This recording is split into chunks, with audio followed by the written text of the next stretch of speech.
For 6 decades, we've had the Ford Mustang, an affordable sports car for everyday Americans. And right now, it is the only passenger car that Ford sells in the United States. For 2024, it is brand new. New style, more power, and a lot more technology, but still priced well. And there's not as many competitors as there used to be. So let's go for a drive in this EcoBoost Convertible. The new Mustang is not all new. It's really a reskin of an existing car, which is fine. The Mustang was brand new for 2015 and introduced some amazing features, like an independent rear suspension. We've tested a 2024 GT convertible in California. Now it's an EcoBoost convertible with the Turbo 4 in Massachusetts. The new Mustang is most notable by the nose. More aggressive, slanted LED lights that are thinner, and there's 3 separate elements, and they play a nice animation when you lock and unlock the car, as do most cars these days. Gotta be a little extra special, and this one is. Even though it's the stock EcoBoost trim, it does have the bronze appearance package, so you get 19-inch colored wheels and bronze ponies, front and rear. The Mustang still has classic proportions, and it is a true 4-seater convertible. The backseat is tight, but it's not meant to be a tight 2-seat roadster. This is a classic type of car that not many automakers really build anymore, and this one still looking great after all these years. The new Mustang keeps these tiny side view mirrors, adds a new strake on the back fender, and bends the trunk inward. Seriously, the taillights look like they're inverted, like they're being sucked into the trunk. They do look cool. From some angles, it's a bit odd, but I do like the look, especially the sequential turn signals, another classic Mustang feature. And if you look lower, you're looking at 4 very large exhaust tips because this Mustang has the active performance exhaust. I'll show you that in just a moment, but it is a worthy option. From any angle, the Mustang is unmistakably Ford. Truly Mustang. All these years, you'll never mistake it for any other car on the road. The new Mustang is an inch longer, and the front and rear tracks slightly narrower, just by a few tenths, but otherwise the dimensions on this car are identical to the Mustang before it. The Mustang keeps its 2 very dependable gasoline engines. The 4-cylinder sounds like it could be boring. Not completely though. 2 turbos, 2.3 liters, over 310 horsepower and 350 pound-feet of torque. But of course, you probably want more. That's where the GT comes in. The classic Coyote 5-liter V8, over 480 horsepower with the optional performance exhaust. And if you're going for the full-on dark horse, 500 horsepower even. Now, why would you want that 4-cylinder? Well, when it comes time to refueling, this car does over 30 mpg on the highway. Try that with the GT or the dark horse, you're dipping down into the teens, especially in the city. So bear that in mind. When it comes to transmissions though, you're not gonna get a 6-speed manual on any of the 4-cylinder cars, not anymore. A 10-speed automatic is the only choice, while that is optional on the GT and the Dark Horse. 6-speed manual transmissions are standard on both of those V8 cars, and you're getting a beefier Tremec 6-speed with the Dark Horse. Some great features all around, and each one of them comes with a limited slip differential. Fun little parking lot feature. If you have an automatic Mustang with remote start, you can rev it with the key fob. Runs through a little programmed engine note dance for you. You will be that guy. For a base Mustang, there's plenty of power.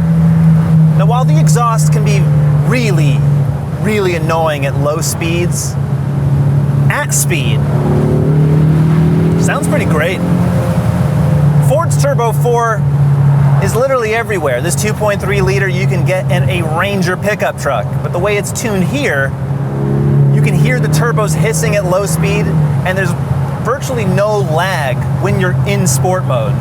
Now in every other mode, drop it down to normal here, the 10-speed automatic does upshift early and often. And that's really truly where this Mustang, this particular trim, is gonna spend most of its time. Nicely cruising on the highway, getting over 30 miles to the gallon, seeing the sights of America, but you're not gonna get true performance. It's on the highway where this Mustang really shines. It's a comfortable ride. It's pretty quiet, even with the windows up in the top back. The engine does kind of lug a little bit in very high gear when you get on it, so you kind of hear it thrum a bit more. But it is saving a lot of gas. Steering's nice and light. The seats are comfortable. This is definitely a highway cruising Mustang. The issue is, though, is that it's not very sporty. And I can't even, look at this, there's no paddle shifters. Even if I'm in sport mode, it's shifting by itself. There's an L here. Let's see what that does.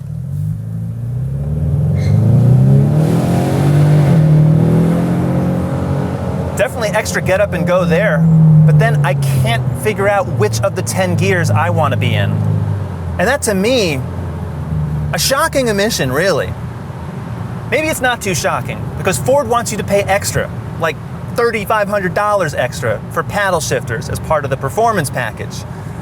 What that also brings you? Bigger Brembo brakes, upgraded front springs. You also get a shorter final drive ratio on that back axle. This one is tuned for highway cruising. That's why it gets such great numbers. It's a 315. If you get the performance package, you're getting a 355. Shorter axle, better acceleration. On the manual transmission cars, you get a 373.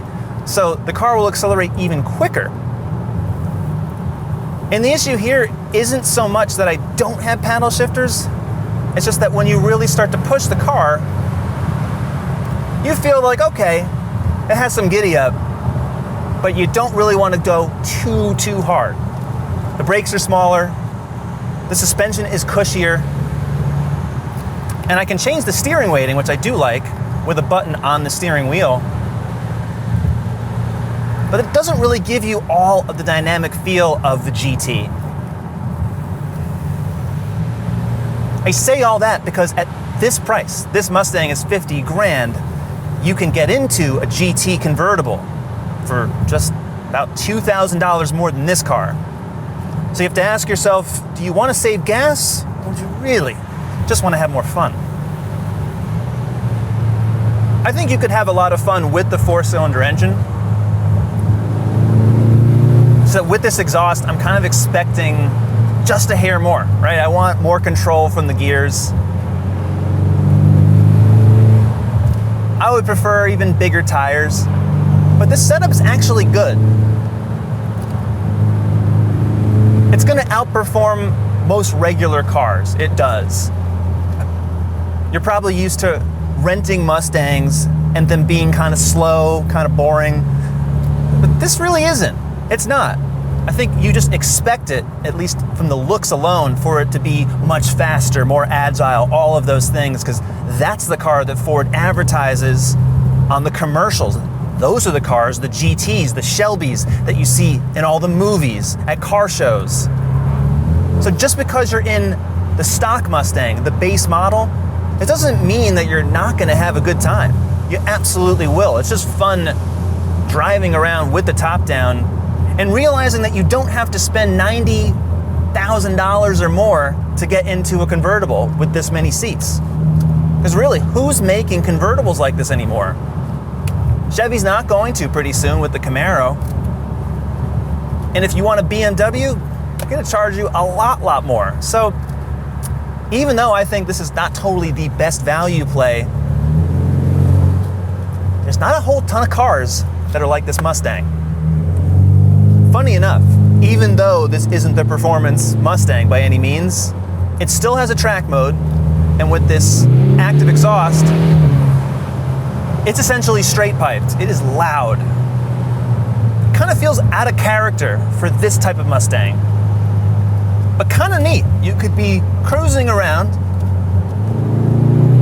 going for a nice little picnic date with your significant other, and then you turn this on and it's certainly fun, all right. The only issue with the track exhaust is that at speeds like this, around 2,400 RPM, the vibrations definitely go into your brain. But again, if you're driving Subaru WRXs, tuned Volkswagen GTIs, this is probably right up your alley. It's just probably not what this Mustang customer who buys an EcoBoost Premium convertible, not really what they're about. But I like the fact that Ford lets you pick and choose. I just wish there were freaking paddle shifters in this car. What the heck? Seriously. I'd have some more choice words for Ford if I could say them on camera. But really, if you're gonna do a really good automatic transmission, and I know it's good, you gotta have some control. There's all-season tires on this Mustang, and it does not have the performance. It's okay though. I will say it's okay. I'm gonna interrupt myself there because the limits are higher than a normal car. It's not a Chrysler Sebring, but if you push it any more, you're gonna wish you didn't. The brakes are okay. Again, everything is just fine, but we could ratchet up these levels just a little bit more, but you gotta pay for that. Open air freedom in a Mustang will cost you $8,000 more than a base fastback. So what do you get besides no roof? Mustang convertibles come standard with heated front seats, a 9-speaker stereo, dual-zone climate, power driver seat, and Sirius XM. Those are all optional on the base fastback. The first thing you notice about the new interior are these giant screens that look like they're one unit. But you gotta be careful, they are hot to the touch on the edge. Aside from that, all the trim is a lot nicer, especially on the premium trim that adds more stitching on the dash. Everything is canted toward the driver. It's a good quality car for the price. And there's more nice details, like the stitching on these seats, which are very comfortable, the stripe on the seatbelt, and the carbon fiber trim that isn't, but it is convincing. When you go for the premium trim, you're getting even more. Cooled seats, a 12-speaker Bang & Olufsen stereo, and most importantly, padded door surfaces that aren't bone hard and coarse like they were in the previous Mustang.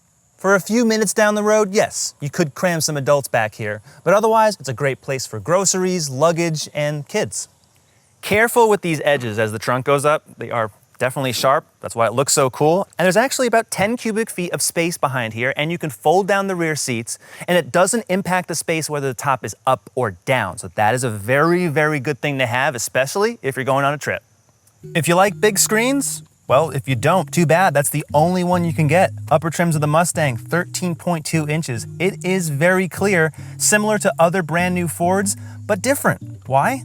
Well, for one, it's got this little icons over here that take you to My Mustang, where you can change pretty much everything in the car, including the driving modes. Now, that's the car I wish we were testing today. We're not, but the graphics are cool. You can adjust exhaust, steering, traction control, stop, start, everything here. Change your profiles.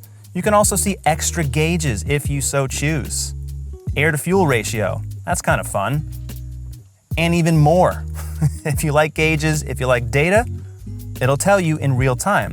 The only other thing that's interesting here, track apps. You can also do a feature called Line Lock, which will lock the front wheels, the brakes anyway, so you can burn out the rears on this EcoBoost 4-cylinder Florida rental version. Not to make fun of it too hard, but that's truly what this car is. It's a bit odd that this is included on this type of trim. I wouldn't expect that. Ford also says if you use any of these features, you might void your warranty, so maybe ignore this section of the infotainment.